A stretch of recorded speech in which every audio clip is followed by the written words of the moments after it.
I have the honor of introducing our keynote speaker, the Honorable Ron Keohane, and he is perfect for this position and perfect to come and speak to us.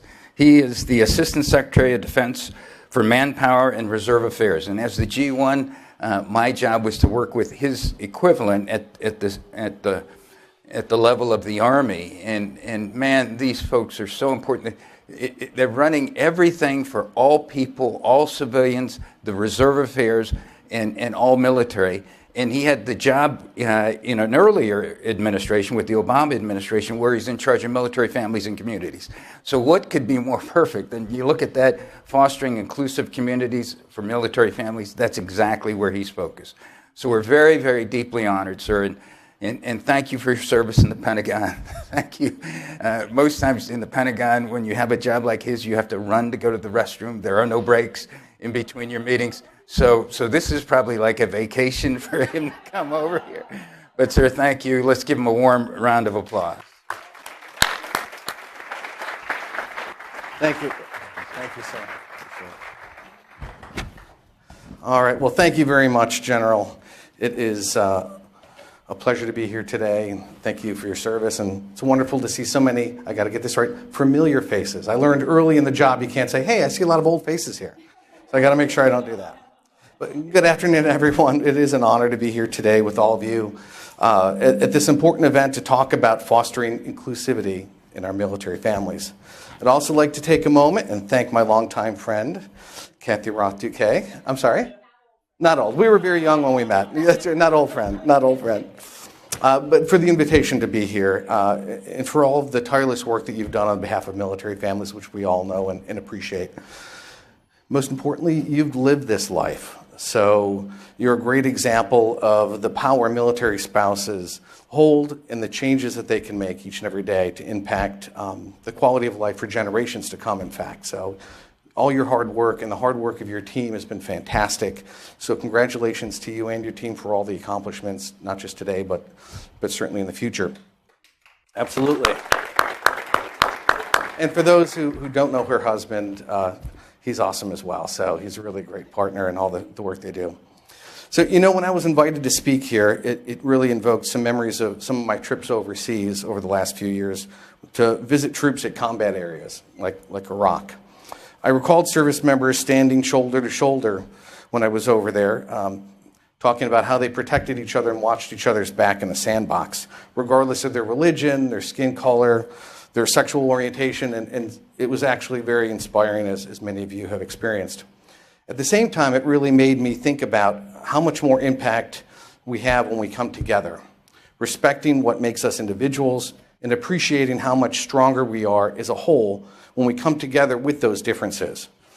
In fact, a pure reflection of the society for which our military is supposed to serve, correct? Well, unfortunately, as we see every day, especially during an election year, not everyone recognizes the power of diversity in our civilian world. And as the Campaign for Inclusion's research shows, military families feel this impact even more than non-military families due to their unique circumstances. Within my office, the Office of Manpower and Reserve Affairs, my team works hard to ensure every military family's needs and the challenges they face don't go unnoticed or unaddressed. Across the country, states are changing laws in ways that are making it even more challenging for military families to thrive. From families of color to those in the LGBTQ+ community, these are very real that we deal with each and every day. Well, I can tell you, as long as I sit in the seat, I'm committed to making sure that our military families feel safe while their loved ones serve. It's the least we can do for those that sacrifice so much. Having research like the data that came out of the Campaign for Inclusion only assists policymakers and legislators make a real difference. It helps us make educated and informed decisions. Just look at the great success the research has had delivered so far. You were able to deliver change in the 2023 National Defense Authorization Act, which now requires ROTC programs to collect race and ethnicity demographics data, a needed change after Blue Star families. Research determined that students of color were underrepresented among the ROTC scholarship recipients and officer training corps. This legislative change now addresses the issue at its root cause, and I certainly look forward to seeing how this will impact in a meaningful way our future forces. This is a great step towards progress, but make no mistake about it, we are very aware that there is much, much, much more to be done. Next week, I'll be in Europe, where I'll be meeting with military families, spouses of both junior and senior military members. And I always ask them for candor during our meetings, because without frank and honest dialogue, I don't know how we'll ultimately be able to figure out what's working and what's not working with our families. And when I come back, there's always a very long list, much to the chagrin, I think, of my team, of areas that we've identified as needing improvement. So we work on those. We distribute those throughout the Pentagon for action. While we can't address or fix everything at once, we can start to make those needed changes. These changes start with steps, whether they're small or large. The steps just move us forward. Internally at the department, we also look for ways to build community in our military families. With more and more service men and women living off post, the dynamic that was once inherent to creating a military community is disappearing. But at the same time, the military families integrating more into non-military communities, there's more opportunities for us to build those bridges between the civilian and military families.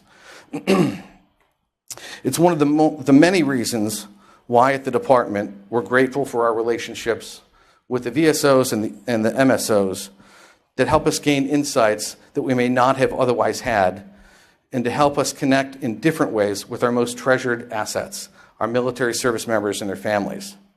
This is critical when it comes to not just policy and legislative changes, but also cultural changes. Over the years, we've seen both civilian society's culture change the military's culture, and vice versa. Our military culture changed the culture of our civilian society. This hand-in-hand change is what we continue to need to move forward into our military communities can serve where they feel safe, secure, and welcome. We all must commit to continuing to do our part because our service members and their families deserve nothing less. So, unfortunately, I won't be able to stay for the rest of your ceremony, your rest of your conference today, but I'm sure it's going to be fantastic. But I thank you again for allowing me to be here today to address you and to see so many familiar faces. And together, we'll certainly make a difference. So thank you very much.